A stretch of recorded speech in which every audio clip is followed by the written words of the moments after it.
આજે અઠવાડિયાના ચોથા દિવસે ભારતીય શેર બજારમાં ભારે વધઘટ અને અનિશ્ચિતતાનો માહોલ જોવા મળી રહ્યો છે।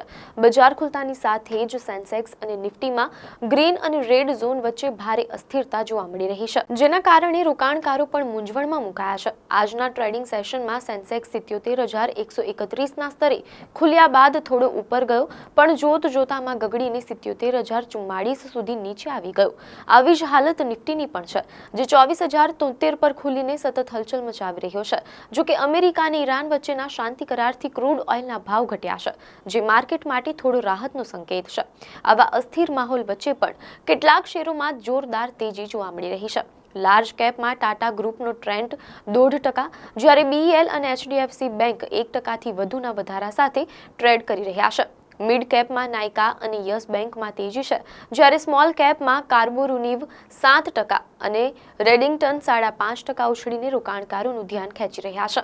આવી જ ન્યૂઝ અપડેટ માટે ધ લોકસત્તા પેજને ફોલો કરો।